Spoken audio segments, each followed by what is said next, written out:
Mountain rescue is a 24-hour day, 7 days a week, 365 days a year voluntary service that saves lives in the most remote and adverse terrain. The Mountain Rescue Association, known as the MRA, was established in 1959, making them the oldest search and rescue association in North America. Today, the MRA consists of 100 teams across 8 regions of the U.S. and Canada, representing over 3,000 volunteer rescue mountaineers. We work to improve the quality, availability, and safety of mountain search and rescue. The Mountain Rescue Association has grown to become the premier mountain search and rescue resource in North America. The MRA provides scenario-based, peer accreditation for rescue teams in mountain-specific rescue disciplines. Each team trains rigorously to national guidelines, practicing a variety of rescue scenarios to better prepare them for their next emergency. MRA teams perform over 5,000 search and rescue operations in North America each year. When needed, our teams work with local, regional, and federal agencies, as well as state and provincial authorities and medical professionals, to assist those in need and help save lives. Whether it's a hiker that stumbles, a climber that falls, or a child that wanders away from their family, Mountain Rescue Association teams are always there to help. 24 hours a day, 7 days a week, 365 days a year.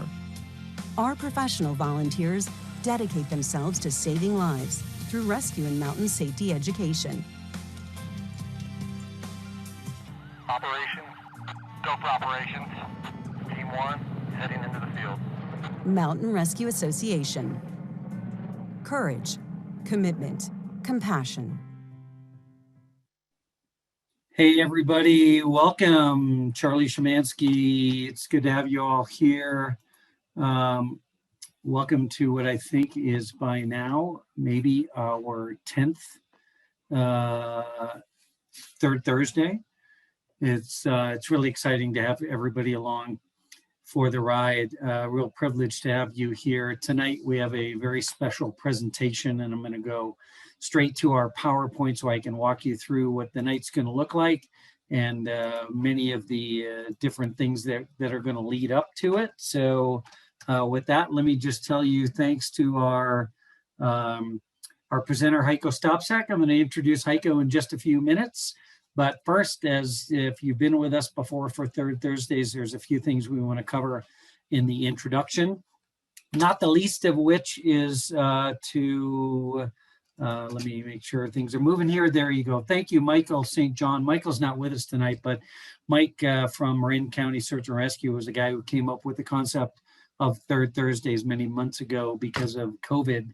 Ella Foskett, who's also on Marin County SAR, is our marketing support. Gary Ferris is the MRA's amazing website webmaster, and he does such a great job making sure all our promotions are up there. You'll hear from Dawn Wilson, I think, in a few minutes as she introduced our sponsor. Dawn leads our MRA sponsorship. And Eva Sophia Szymanski is our Zoom host, who's letting you all in out of the waiting room and helping us monitor Q&A for questions at the end. If the last name sounds familiar, there's a relationship there, but I can also tell you, and thankfully she's off-site in a different location, so she can't kick me. She's the one member of the family who now has a helicopter pilot logbook and has recorded some time on the stick of helicopter in a discovery flight not long ago. One of the proudest moments of my life as a father. So sorry to do that to you, Ava. Please don't hang up on the call. Next week, everybody, Guy Mansfield. I think Guy's already dialed into tonight's call. Guy's going to give us a talk. He's from Everett Mountain SAR in Snohomish County, and he's going to give us a talk on basic search theory at 10,000 feet. So we hope you'll join us on June 17th. You'll all be freshly back from the conference on the East Coast, and I'm sure you'll be ready to eat up Guy's talk. And then, oops, sorry for that reminder. Also, July, MRA Significant Mission Debrief with Michael St. John. We do those quarterly. August, clinical staging of accidental hypothermia, and doctors Martin Musi and Allison Sheets, who's also the MRA vice president.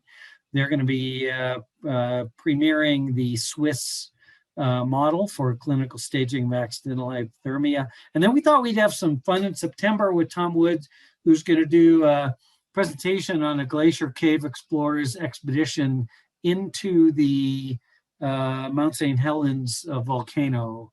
That'll be a lot of fun. So we hope you'll join us for that. We're actually already booked out all the way through December and starting to book for January. But if you've got an interesting talk, please email me, education@mra.org, and we'll look at getting you into the presentations. With that, ladies and gentlemen, I'm going to throw it over to Chris Roosh. I just had a great call with Chris a couple hours ago about the upcoming conference, and I know Chris and his team are working their tail off getting ready for what is, I think, 3 weeks from today, where we'll all be up there. So Chris, jump in, give us a little bit of an update, and would love to hear what's going on with the program. Thanks, Charlie. So I've been on here doing PowerPoint presentations for the last few months. I'm not doing a PowerPoint presentation tonight, just pulling up the conference site itself. As Charlie said, we're 3 weeks away from the conference. So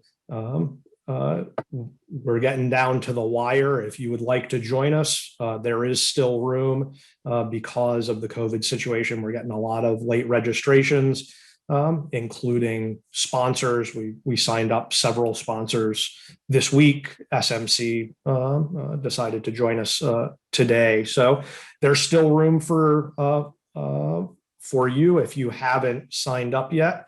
We have some room in the pre-conference classes. We have some room in the main conference, and we're on track to break 200 people for the conference. So it's going to be a good turnout, and we have some fun things set up. Our sponsors have really come through. Silent Auction is going to have a great number of things. We have a number of giveaways for people that are coming, and the SAR community has come together for us. Our SAR games, the Appalachian version of the Rescue Rendezvous, is going to have some really great things. We're going to be demonstrating a bunch of different equipment from CMC, from Petzl. Cascade's going to be bringing their litter, which we're going to be filming how we tie people into a litter for the education. I've determined to keep Charlie as busy as possible by having him corral 4 different helicopter services that are coming in to support him in his talk. So a whole bunch of things going to be going on. One of our local water rescue teams is going to be there with a boat in the water. All sorts of things going on. You don't want to miss it. So go out to mraconference.org, sign up if you haven't done it, and we'll look forward to seeing you there. Chris, thanks for all the great work, and thanks for your leadership. And as I told Chris when we started our call a couple hours ago, he's probably looking forward to a month from now when all of this is done and we've all gone home. So Doug McCall, MRA president, I promised you I wasn't going to put you on the spot, but I might as well do it since I see you're on camera. Just give us a couple of words of your wisdom for the conference and the business meeting on Sunday. Yeah, sure. And thanks, Charlie, and thanks everyone for joining tonight. The conference sounds like it's going to be really great. Chris and his team have been putting together a really solid experience for us. It'll be our first time back in person in over a year. So I hope everyone can get there. I'm going to put the conference registration website in the chat. So if you haven't registered and you're looking forward to going, we'll look forward to seeing you there and you can register. For the business meeting, we've got a few things coming up. We have officers, the secretary treasurer position is open and will be coming open, and the member at large position will also be coming open.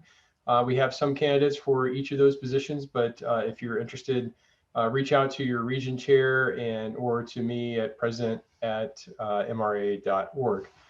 Other than that, thanks for attending. This is going to be a great session, and Charlie and Michael's not here, but thank you all for putting this on. I know a lot of work goes into this in the background that not everyone sees, and I really appreciate everyone's effort and hard work on this.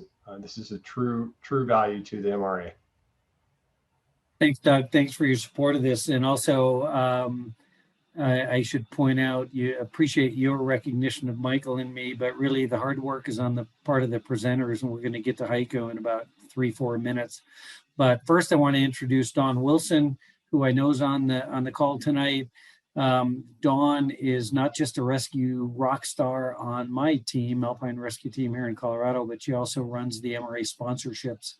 And we have tonight as our sponsor, Breeze Eastern Hoist. So Dawn, go on camera for a moment, and when you're ready for me to run the video, give me a shout, and I'll start sharing my screen and the video. Yeah, and I don't have a lot to say. I don't want to take up people's time with me yapping, but I do just want to say Breeze Eastern, you'll see the video in about 10 seconds here. They have been a gold sponsor, which is $5,000 a year that they support the MRA, which we only have 2 other gold sponsors for MRA. They've been doing it for a few years. Jimmy is amazing and helpful, and they do help support some of our ICAR delegates to do what they do. They do support us quite a bit as a gold sponsor. So just a shout out to them, and go for it, Charlie. Yeah, thank you, Dawn. And yeah, Breeze Eastern's been a great supporter of MRA. They support with financial contribution the MRA delegates going to the ICAR meetings. And I should mention that we have ICAR delegates for MRA up for re-election at the meeting in Pennsylvania coming up in 3 weeks as well. Ladies and gentlemen, 3 minutes with Breeze Eastern.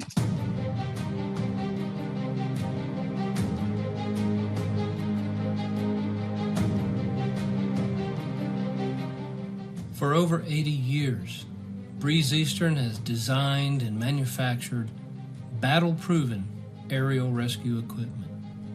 Our mission: ensure your safety every time so you can get the job done.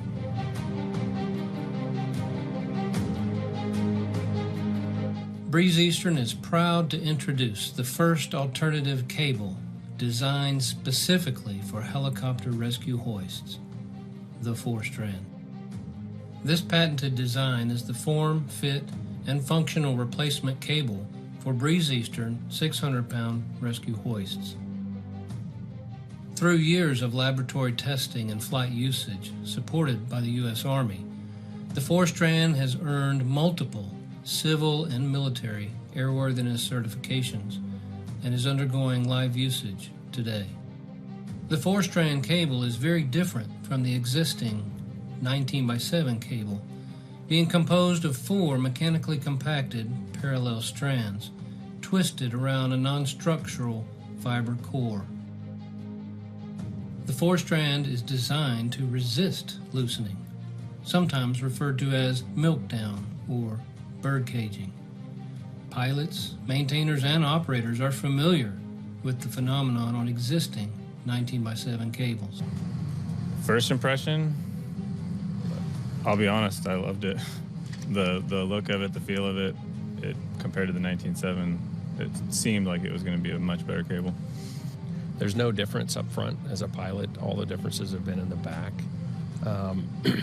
I do know from a maintenance standpoint that our maintenance officer has changed the cable out much less frequently. So I know that longevity and duration has absolutely improved. As an operator, it's allowed us to do more continuous training with the cable because we're having less bird caging or issues with the previous cable that we were having. Like with the old cable, I've done missions where it'll fly perfectly flying down with no weight on it, and then right when it gets where you want it, it starts doing some kind of weird stuff, which we can work through, and that's fine. But with the 4-strand, it seems to it's like almost like a laser, just goes straight down where you want it, and it doesn't move. The Breeze Eastern 4-strand cable, the first alternative cable designed specifically for helicopter rescue hoists, ensuring your safety every time.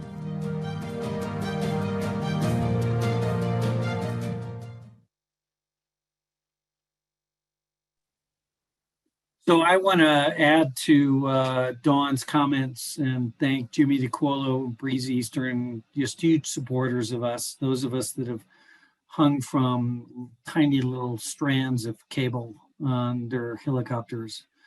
There's just so much comfort knowing the testing and field execution that's been going on with these, with their cables just gives us peace of mind that that's the last thing we need to worry about. So Jimmy, thank you for all that. We appreciate you.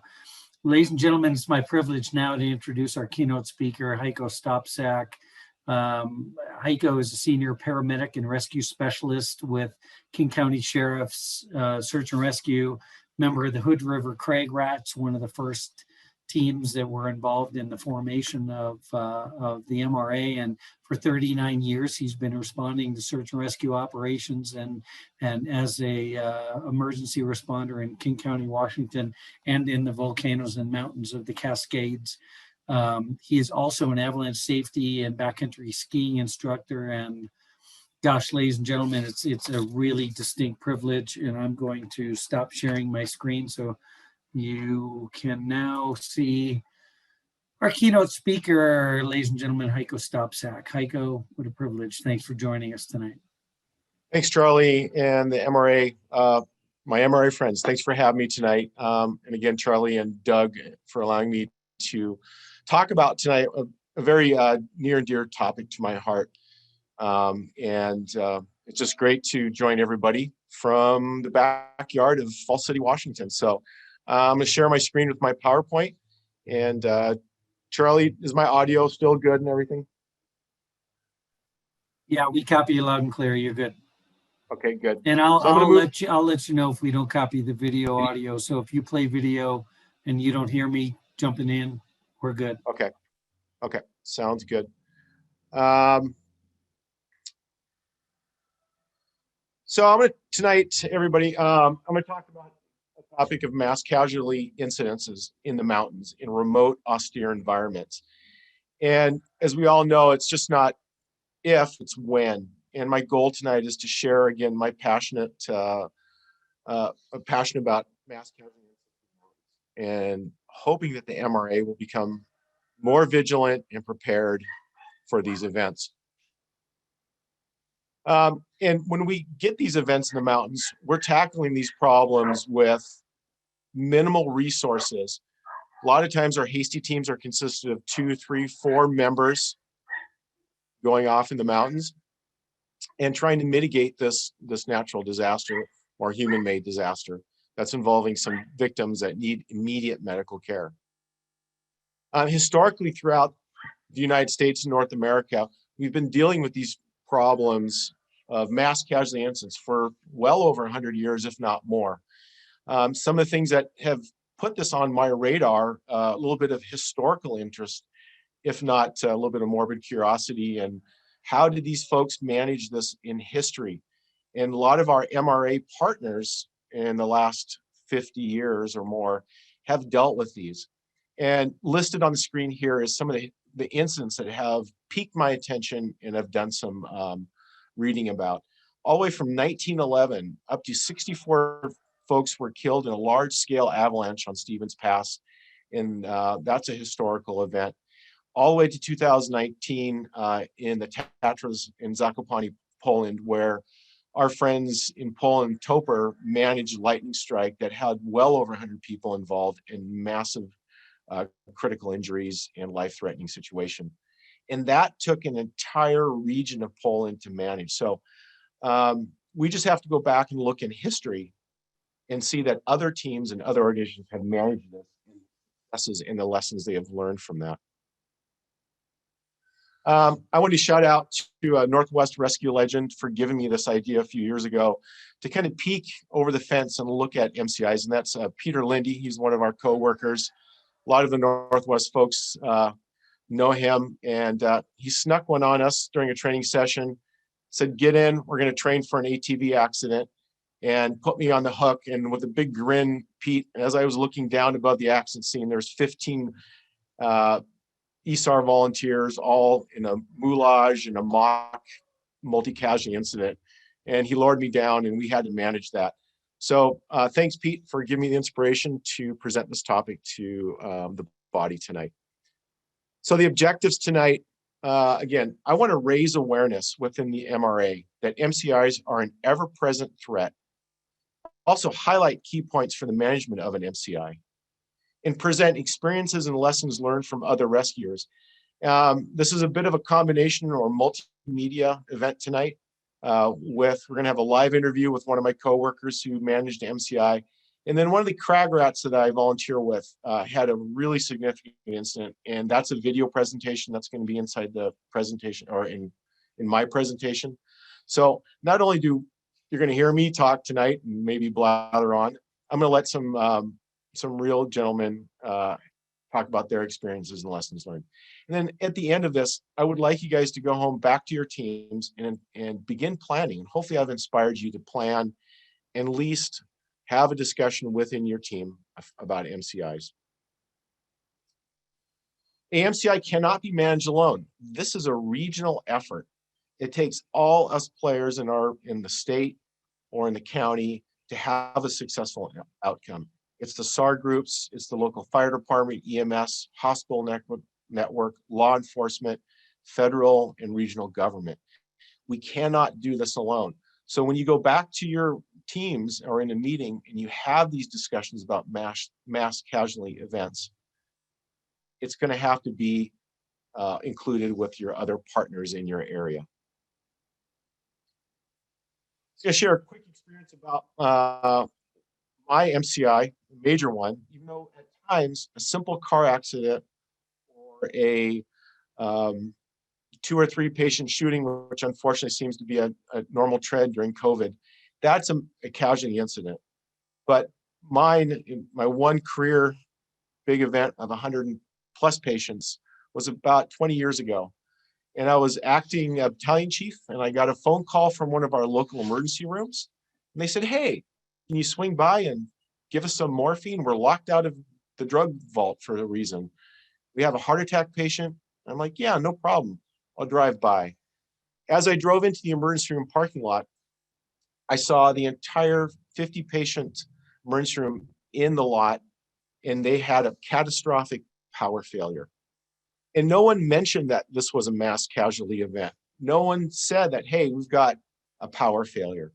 So the lesson I learned from that, besides other ones, is that when you least expect it, that mass casualty event's going to happen.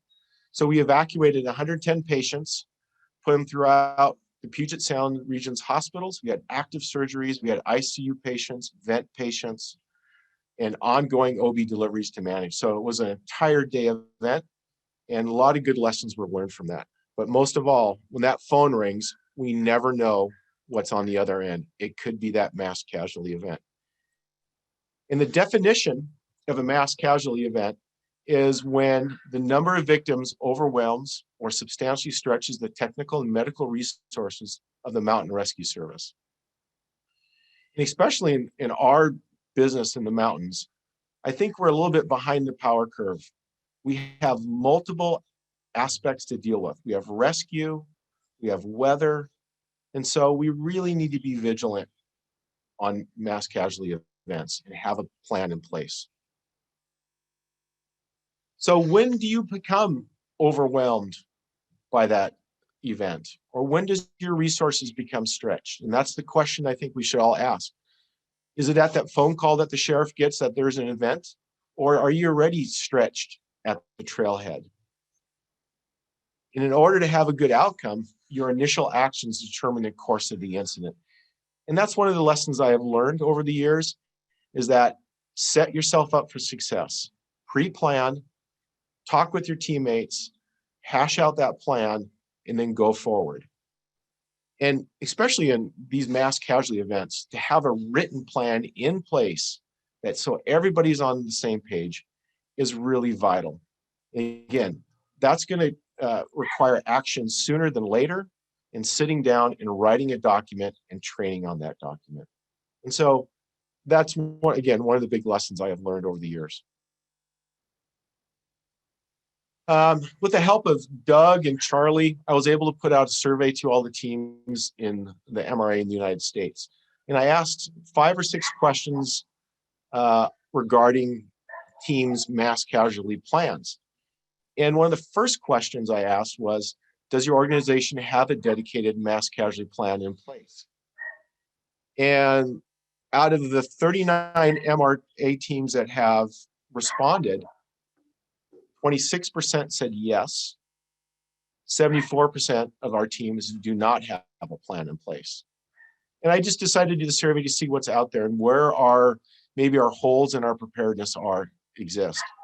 And so again, bit of an unscientific poll. I did it through SurveyMonkey, so but I feel that these numbers are pretty accurate. How long has your team's plan been in place? 11 teams have answered this question, and 18% have a plan or a written document 1 to 5 years in existence.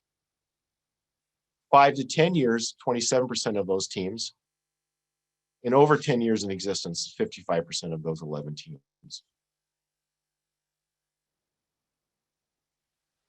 So accidents by type that produce MCIs, and these are ranked in ones that occur or cause most injuries. And this is from a study that was done since looking back at mass casualty since 1954. Avalanche seems to be number 1. Avalanche into habitation is number 2. Ski lift accidents, which if I looked at the numbers at that, I really don't think I'm ever going to ride a ski lift again, seeing how many accidents occur on those.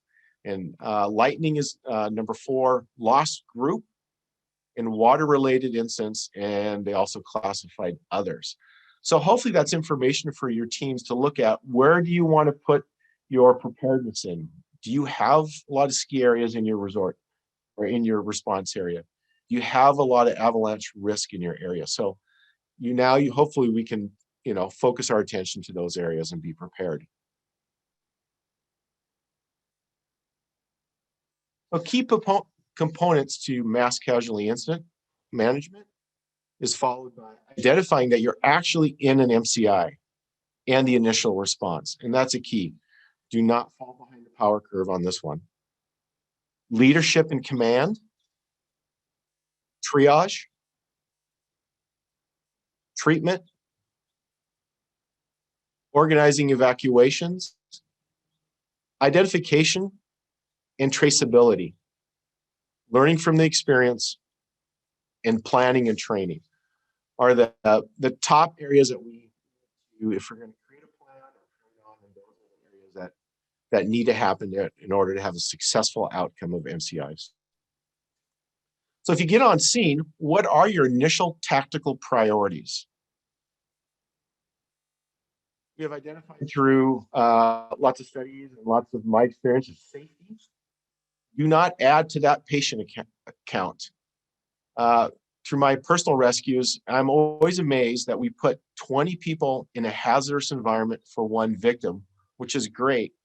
But if something were to go wrong, are we creating an MCI right there? So safety is huge. We want to run into harm's way, but we want to do it safely and with a calculated and purposeful intent. Do an incident size up. Declare that you have an MCI and give a brief detail over the radio. So everybody is on the same page. Everybody understands that, you know what, we're in deep right now and we need a lot of help. Establish the incident command infrastructure. Notify as early as possible your medical resources. Like I mentioned earlier in the presentation, it takes a community. And what we're trying to do is to do a lot of good for some people who've gotten hurt. And resources need to come down or come to bear on this. And so we need to call our hospitals, let them know that there's a disaster in place, and they're going to have a surge of patients so they can call in the right resources. And that's vital. Get some help order up more resources, and then get more help, and then get some more help. We can always turn around those resources. But again, through my experiences of working in EMS for nearly 39 years, the more help you can have on an incident, the better the outcome will be. We can always put them in staging. We can always put them in or turn them around if they're not needed. But again, we do not want to be behind the power curve. Radio communications in austere environments is difficult on most days, but I can imagine that it's going to be really crazy and hard during a mass casualty event. So make sure we got reliable communication so those resources come to you and help those victims out. And here's another big one. As an incident commander or as a team, recognize your incident multipliers. Is it the weather? Is it the ongoing avalanche threat? Is it high angle, etc.? What are those multipliers? We don't want to have a monkey wrench in our incident and cause any delay in getting those folks to care. First arriving team, we want to do a size up.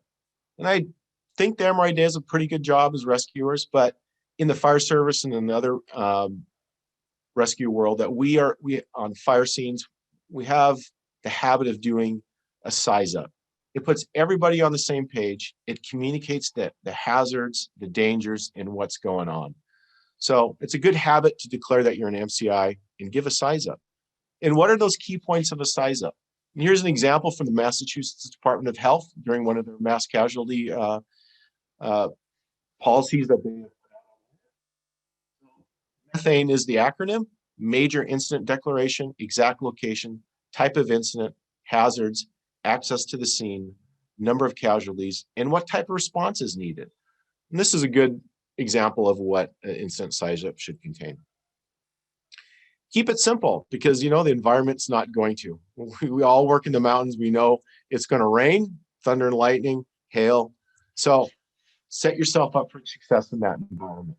In King County, we require MCI, we give a patient count, and that's all we need to tell the dispatcher. Once we have that dispatcher has the information, they dispatch accordingly the resources needed according to the number of patients that we have. And here's a sample of the run card. This will go up to 100, but I'm just showing you the first page of the run card, which goes up to 50. It's just an example. It's a great way to make things easier and minimize radio communications on the air. As that first arriving hasty team, and this is just a question, could a tactical checklist initially help? Write it down. Keep all these priorities in your radio pocket. And so when you find yourself in a stressful environment, just go down that checklist. It works for us in the fire service and the other rescue world. Why not in the MCI? Here's another a checklist that works well. This is something that we use when we have an active shooter. It's threat. And my question is, would this work in the wilderness mountain hazards? I think it can. And again, just an example. Threat suppression, hemorrhage control, rapid extrication to safety, assessment by medical providers, and transport to definitive care. Those are those priorities. And again, I think it might work in the mountain environment. Set up and maintain the incident command system, as we all know, and we practiced often. But again, this is an integral part of that incident. Maintaining command and control and of the operation is huge. Some of the command tips that I have learned over the years: maintain span of control. Sometimes we count different geographical barriers. It could be a river, it could be a canyon. So you may have to set up 2 geographical divisions. Heavy radio traffic, use multiple channels. No freelancing, that is a big one. And if you've got multiple agencies coming in, your resources, set up a staging manager, assign someone to be the parking lot attendant. And that really works well. So you're not flooding your scene or committing resources you don't need, or you need to save them for later. Some of the other tips: be aware of your MCI incident multipliers.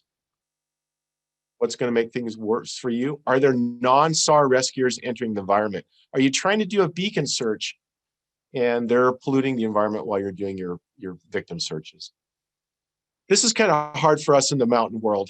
Lack of scene identification of division managers. In the fire service, we carry a lot of vests to identify that, and colored hats. In the rescue world, that might be hard. So, but make sure that everybody knows who the incident commander is, who's the treatment officer in those divisions. Early notification of your hospital control. And who is this in your community? That could be any one of your hospitals. So let them know that you are working in disaster. Back up here for a second. So I used to work for Fort Lewis as a paramedic in the Department of Defense. And in the 1980s, I thought we had a very unique airborne model of an MCI command and control. When there was an aircraft down on or off post, or any type of disaster that was involving military personnel, we would load up on the helicopter on the 54th, and we put one range control officer on board, one fire department officer, one paramedic, and one military police. And all we did would go out and set up assess the scene and set up a command and control of that MCI and call up resources. As the paramedic, I would start triage and assess the medical needs. That worked out pretty well for us. And I thought I'd just throw that out tonight and see what you folks thought about that. It could work for us. And I think I would like to bring it up someday in our organization. It worked out well. So I'm going to stop sharing my screen. I'm going to chat with Eric Gagnon. He's one of my fellow rescue members. And we're going to talk about the Red Mountain Snoqualmie Pass avalanche accident. And Eric was the incident commander during that time. So I'm going to figure out how to stop sharing.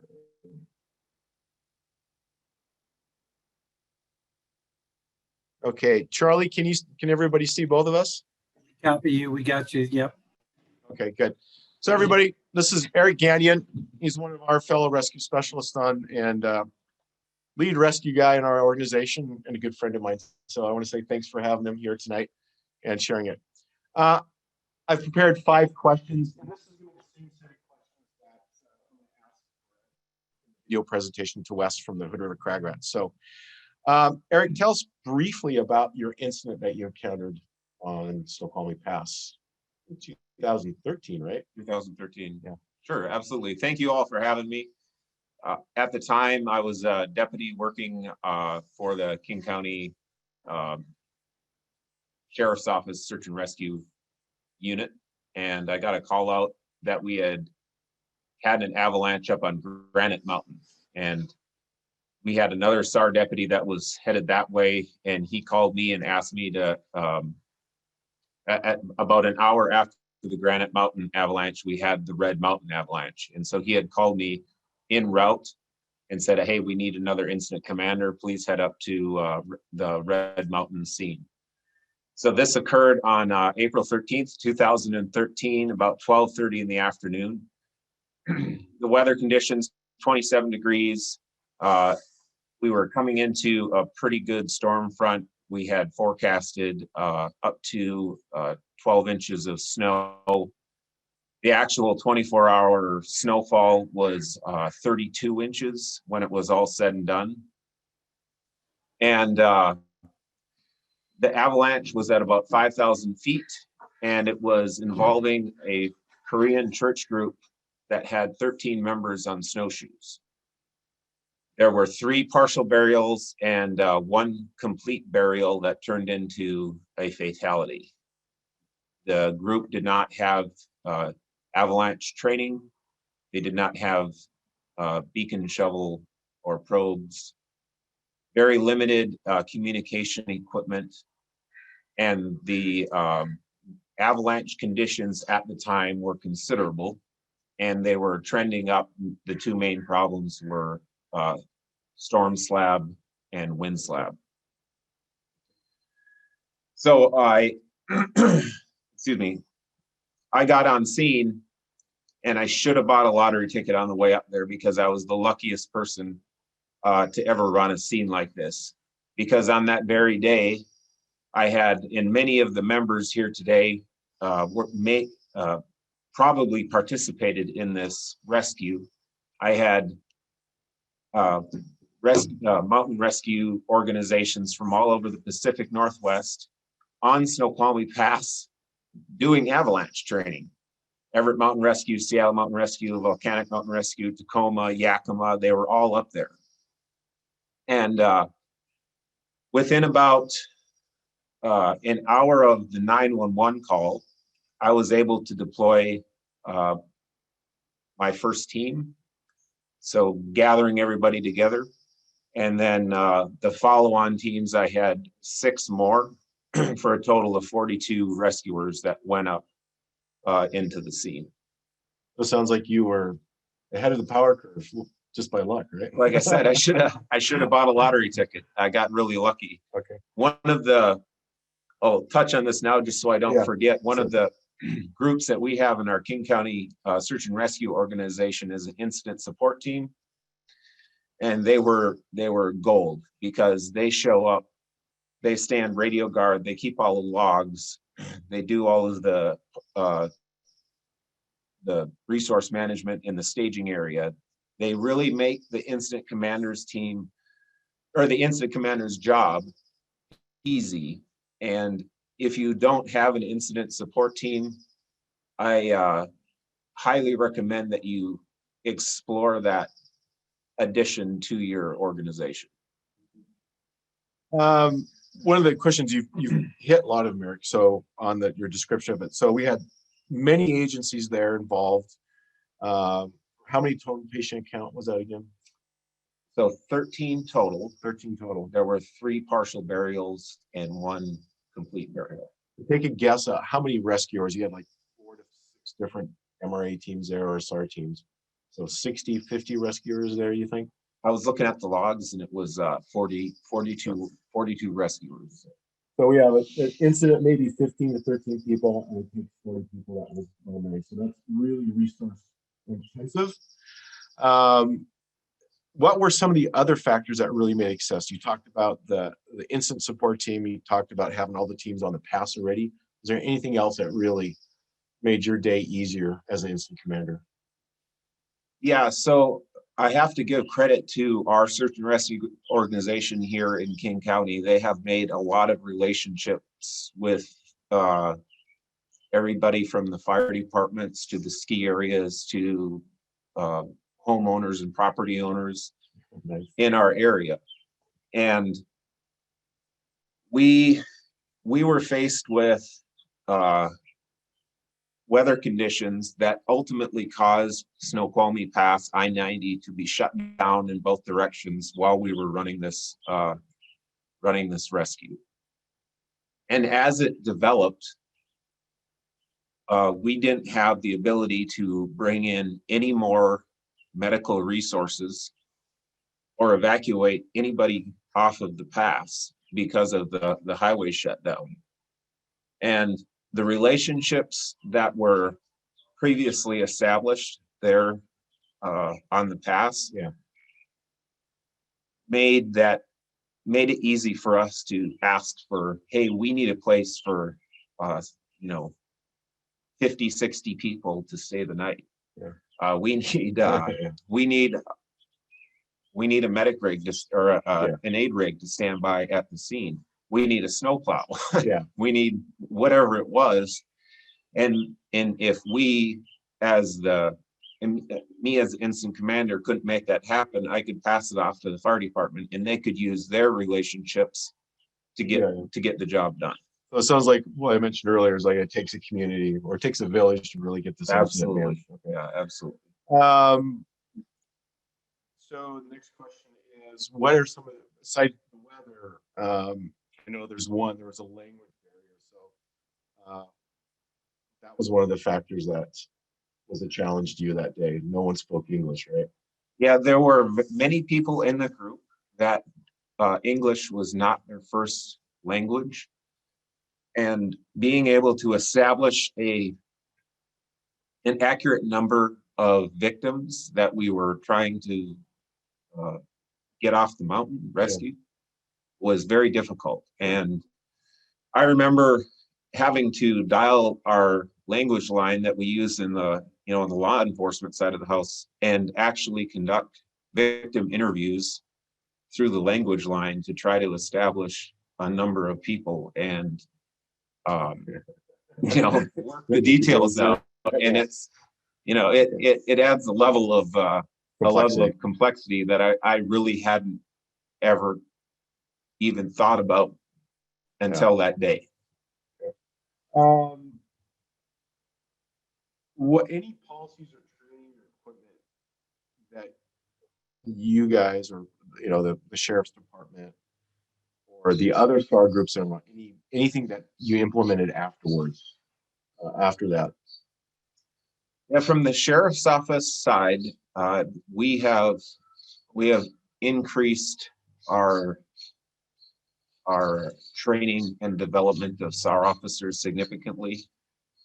I think that it's probably this way for most of the nation, where if there's a SAR call that comes out, the sheriff for that jurisdiction is the one that actually manages that call, but the real work is done by the search and rescue organization.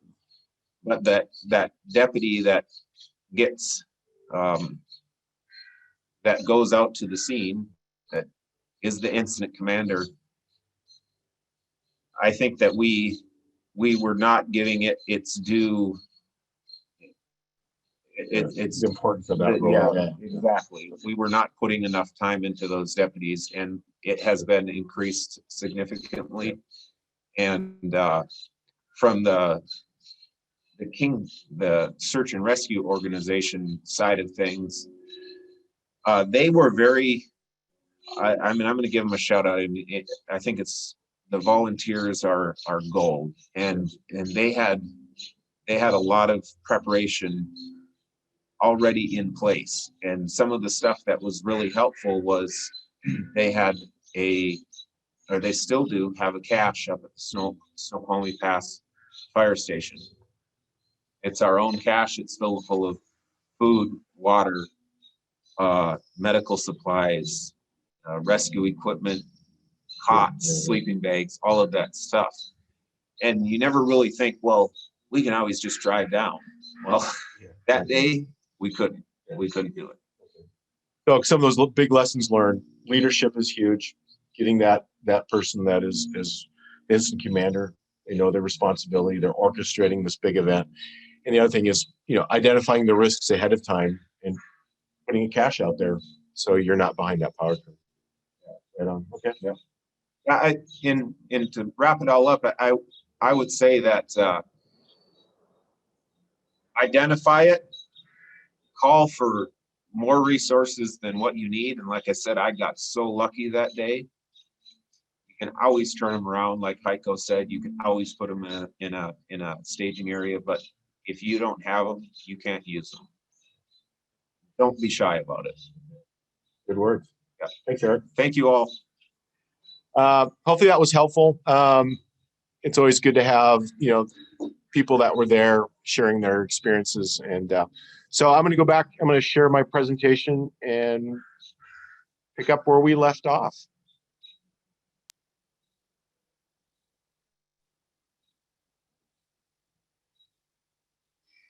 For those that are interested in reading that, this accident report is on the Northwest Avalanche Center's webpage. You want to just have to note the date and put in the title that you see in yellow, and that will come up on a Google search, and you'll see the accident report in detail. So Eric did a great job that day. It was great. So for the remaining time, we're going to just briefly go over the highlights of medical management. Hopefully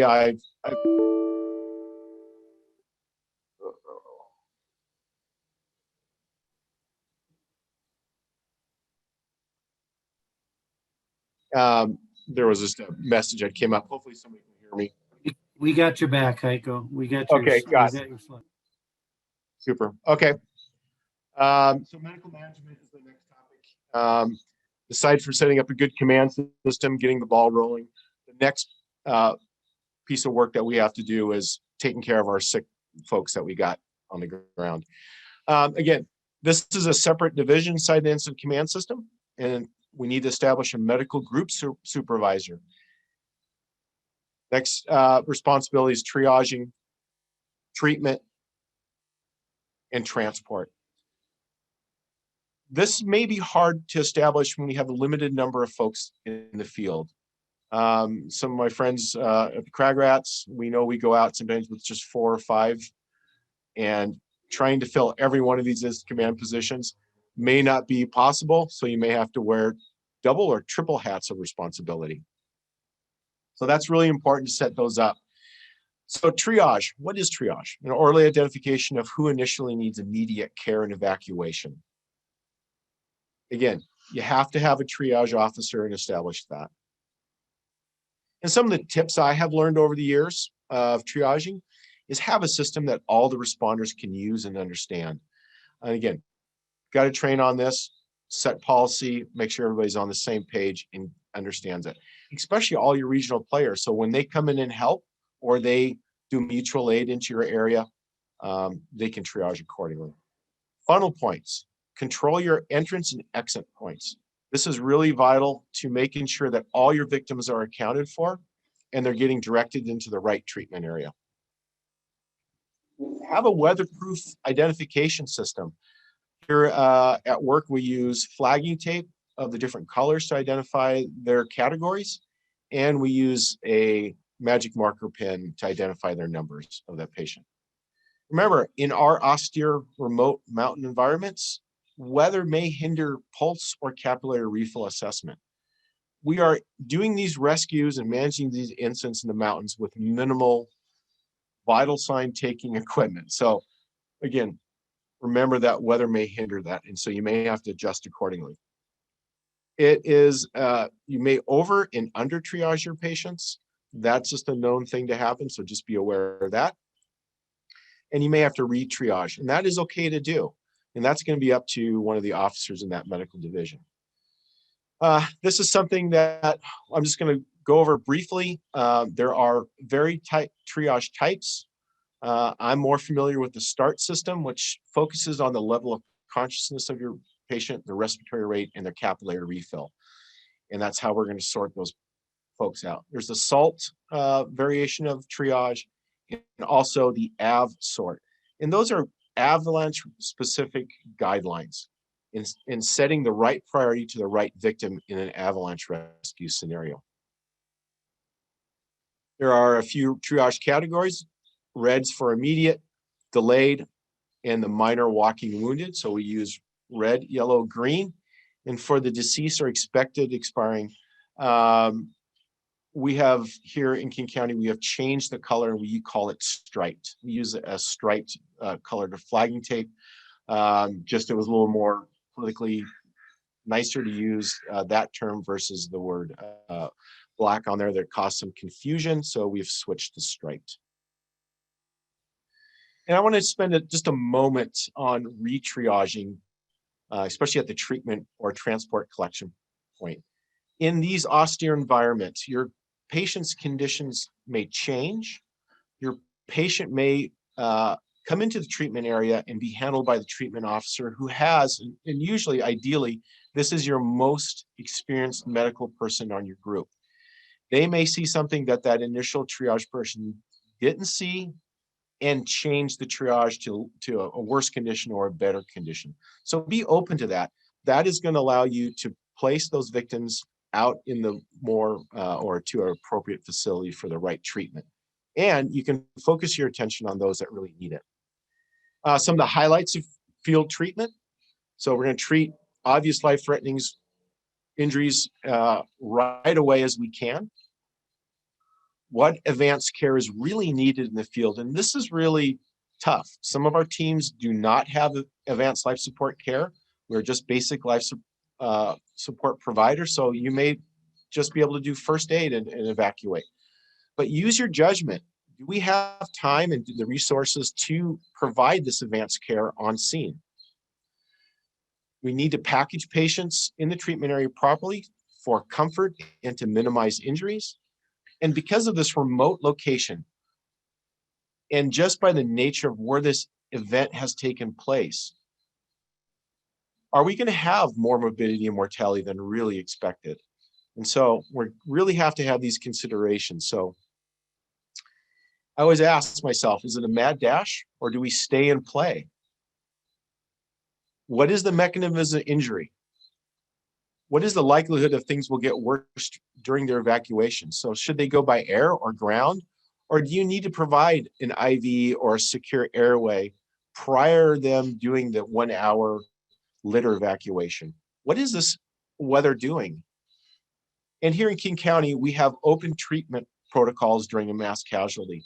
We call it Plan D. And our medical director has deemed that if we declare a mass casualty, that we have open protocols and we get to do what we deem is necessary for our patients. Again, when you write these plans, think of how to make these folks' job easier in the field in these austere environments. An evacuation, not a simple task. And again, the transport officer or the transport section is going to be in control of this. It's an austere environment. It's going to be hard. It's a labor-intensive endeavor. It's going to be 3 to 4 rescuers per patient per litter. So make sure we have those resources there. Are air resources indicated? Funnel point. Establish an exit point for accountability. And also that transport officer is going to dictate where those patients are going to the right hospital. So if you have a burn from a lightning strike, if you have a hypothermia patient that needs ECMO, hopefully that plan and that transport officer can route that patient to the right center for the right care. Evacuation again, some more. So again, having an organized plan, notifying the hospitals, and I've seen this mistake done a lot in the field over my career, unfortunately, is that poor incident command, poor notification has placed this MCI at the hospital's doorstep, and then the hospital has to manage it. So make sure they get to the right hospital, have a designated control center in your plan. And it doesn't always have to be activated and notified of this control hospital. You may have only 2 or 3 critical injuries and that your existing system can handle that surge at that time. So you may not have to have hospital control or activate the disaster system. Let's briefly talk a little bit about air operations. I put a little retro picture from a long time ago. This was an event when I was in high school in the early 80s from the 54th Air Evac out of Fort Lewis. So if we're going to use air operations, remember safety, consider risk versus benefit. Multiple aircrafts are coming into the scene. Do you have landing zone control? So that's going to be a labor intensive event. So you're going to have resources there to manage that. Critical patients should be air evacuated first. And also don't forget to use helicopters or any sort of air resource to bring your resources to the accident site. We want to cut that distance and time frame down to getting help to that mass casualty. So there's a very useful option there. Really talk about patient tracking. There are advanced systems out there, and there's so much triage tags and on the commercial market. So I'm going to just not spend really any time about it.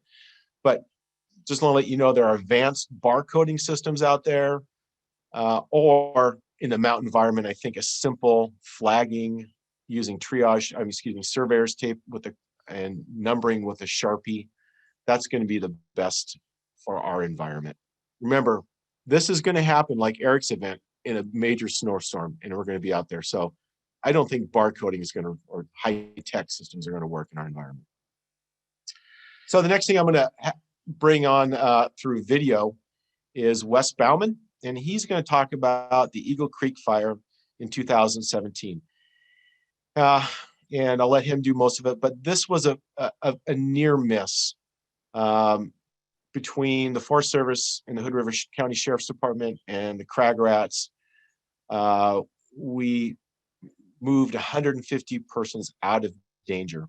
So not only are mass casualties injuries, they can be lost or trapped victims. And so again, that same infrastructure, the same management is going to come into play. So I'm going to play a video, and Wes is going to.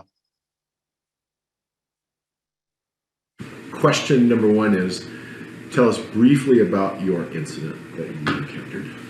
Well, today I'm going to talk about the Eagle Creek incident back in 2017. Okay. I was at home that day and got the text through our dispatch talking about how there was an entrapment on the Eagle Creek Trail from a fire. And when I saw that text, I was thinking this is a nightmare scenario. Right. Because you and I are very familiar with that trail, and a lot of our rescues, summertime rescues that are there, it's an advanced trail with high risk and high traffic. Right. And so when I saw that text, I was like, oh, here we go. And I the first thing I did is I called the sheriff and offered up an idea of, we need to get a ship in there with a bullhorn telling these guys to start going up. Right. Up the drainage, because what had happened was there was a lot of folks that had come into the drainage for the day, and somebody had lit off a firework that we didn't know at that time. We just knew there was a fire down low near the near the trailhead, and that these people were trapped between this fire.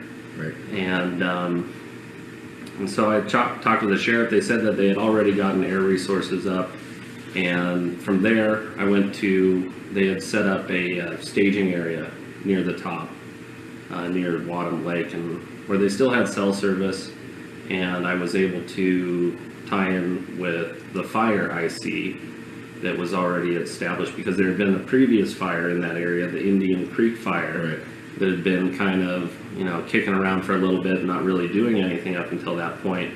And now we had the Indian Creek fire and the Eagle Creek fire and 153 people in between. So that was the initial, how the incident started. Okay. So we had 150 people trapped in kind of a box canyon type scenario and no way out except vertically up. Right? Correct. Okay. How many agencies were totally, do you think, were involved with the rescue itself? Was it just Crag Rats, or was there other companies? That was just the beginning of agencies. Okay. So Hood River County started in with the Forest Service, and then other resources started trickling in. Hood River County's air resources were used. Okay. National Guard was contacted, and then other agencies, other volunteer rescue groups around the area were brought in for the next phase the next day, but we can talk about that in a bit. Yeah. What do you think what factors made it a success? Two or three, not all of them. The factors that made it a success were, we came in to work with the Forest Service as a volunteer rescue group, and we were able to tie in with them and chat with them and let them know what we were capable of, because the Forest Service does not act in a rescue role. That's the responsibility of the sheriff's departments or National Park. Forest Service, they're not doing any search and rescue like we do. They have EMTs and stuff like that that respond and work on wildland fires, but like a large scale rescue or high angle rope rescue or air, the searches and stuff, they're not doing that. So what really worked well for us with this incident is that the Forest Service was able to recognize our skill sets and plug us in to help with this incident. So we streamlined right into the unified command system. We did, and that summer I was working for the Forest Service and working out of the Hood River area for the Forest Service on their recreation crew. And so initially, the Forest Service did not want to send in a rescue team that evening. They do their work during the day. They definitely do work at night, but like as far as a SAR mission or anything like that, there's a big stand down, take the time to do it. We were able to talk with the overhead, speak a little bit of Forest Service, and convince them that we needed to go in for this rescue. Okay. Sounds like some people had some life-threatening potential there and needed to act fast. Okay. Yeah. What were some of the factors that challenged the operations? And specifically just the RSAR, Some of the stuff that was a challenge during this rescue was just the amount of people. Once we got down there and tied in with the group, just keeping track of everybody was a huge thing. We ended up assigning numbers to everybody with a Sharpie. Okay. And so they lined up bright and early that morning when we were going to hike them out that next morning after we went in. And everybody got a number, and then we were able to track on those folks because people did not stay in line. They wanted out of there, and then there were some people that just didn't have the ability to get out of there. Sure. Okay. Some of the other problems we ran into was communication. We're in that box canyon. The repeater that works down there, not all crag rats had that on their radio. We had to have Forest Service liaisons with us, fire liaisons going down with the rescue team that had that. So there was some communication problems that we had to overcome. And then just the logistics of, I mean, we couldn't carry in enough emergency blankets or water or snacks for 153 people. We brought in what we could and tried to. From the post-incident lessons learned, what policies, training, or equipment was instituted after this event? As far as trainings that came up after this event that we wanted to take advantage of was we ended up doing wildland fire training and learning about that, because that also, post-incident after that, we also were working in these areas, you know, post-fire, where we were getting rescues in there and people, you know, just rescue employees working in those areas. In those environments, so they had a training with the hazards. Okay. Much like a swift water. Yeah. Okay. Any final words of advice? I would just say working in a large incident like this with a lot of different folks, you know, typically when we go up on the mountain, we're working with folks that are usually in pretty good shape and have some ability, and they just had an incident. This was an incident with folks that were just planning on going out for like a 1 mile hike or 2 mile hike, and it ended up turning out to be an overnighter. Some folks wearing their flip-flops and swimsuits and had a towel for a blanket, and it kind of goes back to that, you know, you need to expect the unexpected. And if you are just going for a small hike, it wouldn't hurt to have some extra gear. And so we've really started hammering on that as far as public education for folks, especially in the Eagle Creek Trail. From a rescuer's perspective, it was, you know, we have a large group of people, different skill sets, different people. You know, we brought down a crew of 6 folks, and we wanted to make sure that we had one of our female rescuers with us, and that paid off later, just interfacing with, you know, some of the folks that we were running into, and some of the other you know, fitness levels and stuff like that. You're not always going to run into, you know, the usual outdoor mountaineering crowd, and so, you know, knowing the terrain and knowing what you possibly could run into out there, you know, just kind of expecting that. Thank you. Yeah, thank you. Do you want me to talk about any other? Do you have anything else you want to talk about? Is there anything like totally like on your mind or on your heart about MCIs in austere mountain environments? What do you think from all your experiences through the years? I think that it's really easy to turn resources around. On these incidents where we don't know how long they're going to go for, you know, getting resources coming to you is a lot easier in the beginning than when you really need them. It's easy to turn resources around. I'm not saying call every agency, but you know, when you foresee this going into multiple phases, just, you know, being ready for those next phases, because that second day after we were hiking these folks out, we had additional resources coming in with water, and, you know, I mean, the rescuers that went out that night, we needed extra stuff also, and that helped us out, just, you know, planning for this to go big. And this already looked big at the beginning, but planning out the multiple phases, like getting people back down. We had to go out to the school district and get school buses to bus people back down to their cars, and food, and there's MREs waiting for us at the top, and just so many different agencies. And that's the nice thing about, you know, a good search management system, is that you can expand it to however big the incident is, or shrink it down once the incident becomes less complex. Just don't get behind the curve. Yeah. When you're really behind it. No, it's good to stay ahead of the curve, and like I was saying earlier, it's easier to turn stuff around than to get it ramped up. Yeah, for sure. Totally. When we were heading down that evening, once we had assembled our team, it was a mixed group with Forest Service employees and crag rats. And once we started down in the dark, and it was really good to have firefighters that had local knowledge that had already been working on the Indian Creek fire. And they had history of what the fire had been doing, where the fire was, how it was behaving. And I had some pretty big concerns. I have a wildland background, and we were going against all the rules. Like, you haven't seen the fire, you don't have lookouts, you don't have communication, like all these stuff, all these things were clicking off in my head, and I was like, these are all bad. Yeah. And the way that we mitigated that is that we had trigger points as we were working our way down.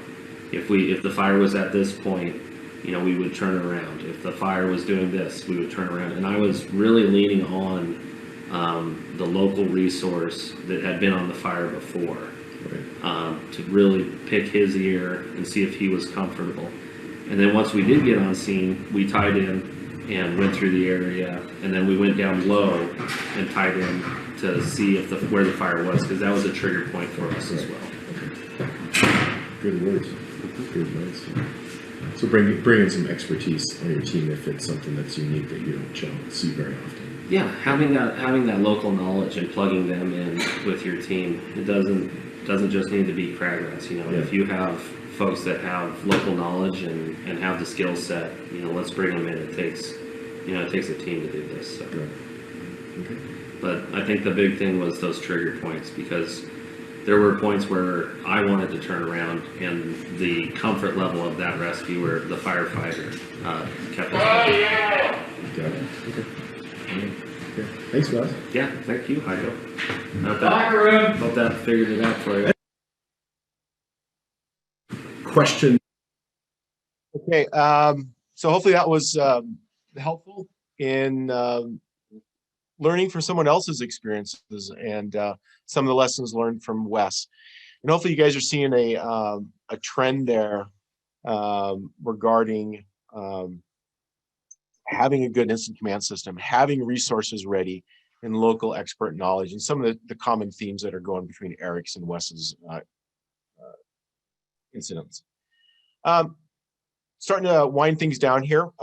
After an incident, we need to debrief it. That's a major thing. The MRA teams are really good at that. Make sure we learn from that, and then practice your lessons learned, and then institute policy or more training, and know what we do well and what maybe we can practice a little bit better on. Some of the other questions in this survey that I answered: how often do you practice your MCI plan? The teams annually, 44% of the teams say they do. Every 2 or 3 years is 19%, and never's 37%. Do you practice your MCI plan with other rescue or regional partners? 31 teams responded.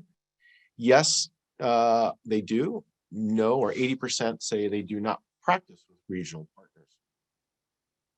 So if you do not have a plan and are included in others regional partners MCI exercises, 32 teams answered that, and 31% do practice with their partners, and 69% do not. And this is a question that I asked, and it kind of hit to my heart a little bit, and I don't know the way to analyze this data, so I'll just let the data speak for itself. So please rate the importance in creating an MCI plan for your team. So 36 teams, it's a top priority. We have a plan already in place, that's 18%. And a priority, and we'll be creating a plan, is 23%. So some folks have this in the works already. And 59% of our team said not very important at all. So that's the part that I really don't know what to do with. So I'll let that stand out, and hopefully the importance of creating an MCI plan and through this presentation will inspire more teams to create a plan. So in summary, start planning. And it doesn't have to be fancy. There's a lot of good resources out there, so keep it simple. You can probably copy somebody else's. Review your existing plan if you have one in place and see where your holes are and where your strengths are. And some of those resources out there, FEMA, fire authorities, and the state DEM of where you reside is a good resource. I really found, surprisingly, the 2013 active shooter from FEMA is a really good comprehensive document about MCIs. I know it focuses directly on an active shooter. That's a sad event, but I think it's well written. It's a good template. It's a good place to start. And start doing tabletop scenarios. Get some cars and some Army men out there and practice MCIs. We do that in our fire service or EMS service, and it works out well. And practice your ICS or IMS system in all your team's activities. Get involved with your regional partners. And most of all, do a risk assessment. Where are your vulnerable places that an MCI can happen in your jurisdiction? So that's my summary and conclusion. I want to say thank you to those folks on the screen for being an inspiration and helping get this presentation out there tonight. Our Air Sergeants, Sergeant Stanley, Dr. Chris Van Tilburg from the Crag Rats, he's always a good resource for me. Wes Bauman, Eric, Doug, Gabe, and Todd, one of my commanders at work, and Charlie for helping us out in this tonight. So thank you very much, and I'll open the floor to questions. Charlie? Hey, Heiko, thank you so much. I really appreciate it. I really especially appreciate Gabe, Eric. You guys are great. Thank you for your insights from your experience. It's really valuable. I've got a couple of just observations from my own experience. I had the privilege of being the Senior Vice President for Disaster Services for the American Red Cross in Washington, D.C. for a number of years some time ago. And I was equally pained, Heiko, to see the results of your survey where teams were suggesting they don't have a plan and they're not really ready to make one. At the Red Cross, you know, we had so many written plans and we had so many exercise, as we called them. You know, we need to be prepared for those. I also work now as the Mountain Rescue Program Coordinator for Flight for Life in Colorado, which was the first ever hospital-based helicopter air medical transport program. And it was born out of a fixed-wing plane crash, 35 or 40 years ago. Wichita State, I think it was the football team, was flying out west, and the pilot misjudged his ability to fly over the mountain range and crashed, and there were many survivors but many fatalities, and it was an MCI. And you know, some lives were lost because we couldn't get to them quickly enough, and a bunch of Vietnam era pilots approached St. Anthony Hospital, and said, look, get us a helicopter and we can save lives. And it was an MCI that really caused that to happen. So from that, we recognized that there was a need for an MCI plan. There was a need for the idea to plan and then train from the plan and then revise the plan based on the training and then train again. So I'm going to quickly read a question that came out of the chat that my daughter just sent me. Do you recommend a transportation officer in the field, for example, maybe sending your green patients down the trail with mountain rescue personnel while moving red, yellow to your LZ or your hoist operation? In other words, somebody did not just triage the patients, but triage where are they going to go in terms of moving them? Because we're, of course, in the backcountry. It's not a bus rollover right off the highway. We're in the backcountry. Somebody's got to decide which green patients go where do yellow go, where do red go? What do you guys think in terms of, in your ICS, a transportation officer, if you will? I think that's a great question. The walking wounded or the green patients are always been kind of that, lesser priority patients and what to do with them. I think let the situation dictate what you do. That transport officer is responsible for them. I think in the past we've assigned maybe one EMT or a rescuer just to manage those folks. Maybe they need shelter.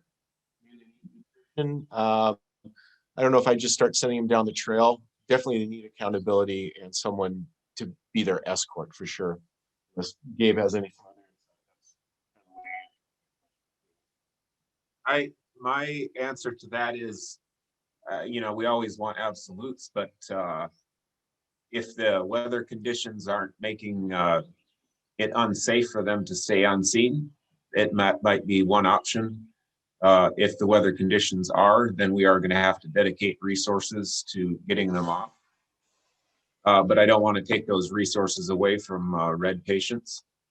But the number one go-to for me, and this isn't just in the MCI world, but just even on a simple car crash on the side of the road, is people really like a job. And so if I give them a job, they are accountable. I don't have to constantly watch them, and they're actually helping participate in the entire event. Yeah, that's a really good point. Really appreciate that, Erica. The other thing that question reminded me of, so I was one of the first responders on scene of a plane crash at Denver Airport some years ago. 77 passengers on board in a plane that had not properly de-iced, basically crashed on takeoff. It tipped its left wing, hit the runway, and it tipped upside down. 77 passengers, 28 fatalities, and I was one of the first on scene. And while triage is important from the green, yellow, red tag perspective, it's also important when you get on scene to understand the bigger picture. And I think that transportation officer question touched on that, because this plane crashed middle of November, virtually at sunset. And so by the time first responders were called and we got on scene, everybody was trying to figure out how to take care of passengers in a snowstorm with a plane upside down, fuselage broken in half. And somebody said, we've got to get triage, we've got to get in there and hear the babies crying. And I said, no, we've got to get lights. It's going to be dark in 45 minutes. We've got to make sure we get some light, some trucks here with big, huge halogen lights to light up the scene. And so triage needs to involve not just the taking care of the subjects and victims, but taking care of the needs of the rescue community. So let me just also ask, Heiko, what do you guys, any of you, Gabe, Eric, what do you think about the importance not just of planning and training, but of a resource database at the sheriff's office level, somewhere where the minute you need something, somebody knows how to reach out and get it. A database that tells you where you find those lights, for example, or whatever equipment you need. That may be something we don't think about often enough. Do you guys want to talk about that? Sure, absolutely. It's a great question. I think that you can divide it into different levels. From the first level, it's part of that incident commander training, knowing what resources are immediately available within your agency. Because sometimes we fail to look outside of our unit, and we might have the Marine unit that might have some resources that could help us, even if we're not even close to water. The SWAT team, the air unit, who knows?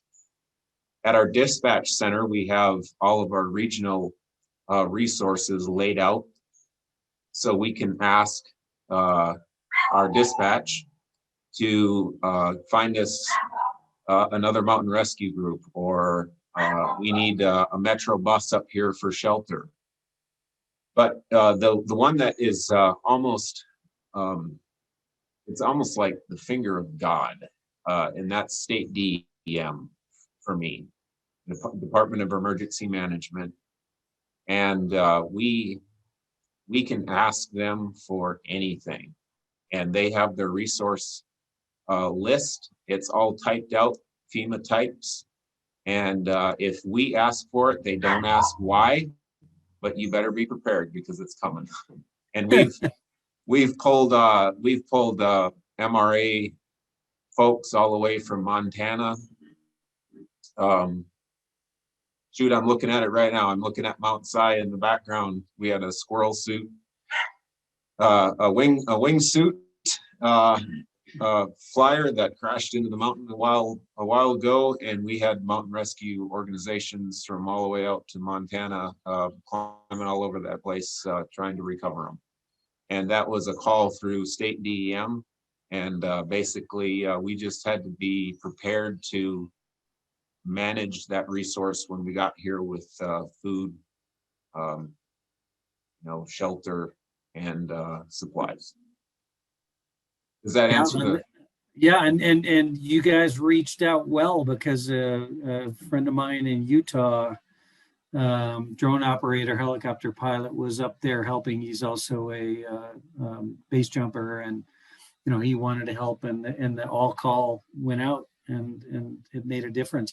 And we should also remember too the value. The State Office of Emergency Management is valuable, but the value of the cloud and the internet is huge. Here in Colorado, we have more avalanche fatalities than anywhere else in the U.S. And the Flight for Life program we created online the Flight for Life Avalanche Resource Directory, and it includes every sheriff's office, what's the phone numbers, what are the radio frequencies, how many snowcats do they have, what equipment do they have for virtually every sheriff, every search and rescue team, how many members do they have, what's their primary radio frequencies, all the ski patrol, you name it. And it's all in the cloud. So I just send a link to everybody throughout the state saying, hey, go into that resource directory and update it with the cell phone numbers for all your key points of contact.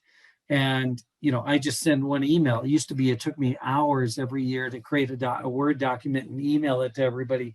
Now everybody's responsible themselves. So if we have a call out, I can just pull it up on my phone, and I know who are the local agencies that have snowcats in case there's an MCI and, 17 snowshoers that are ill-equipped that are all trapped in an avalanche.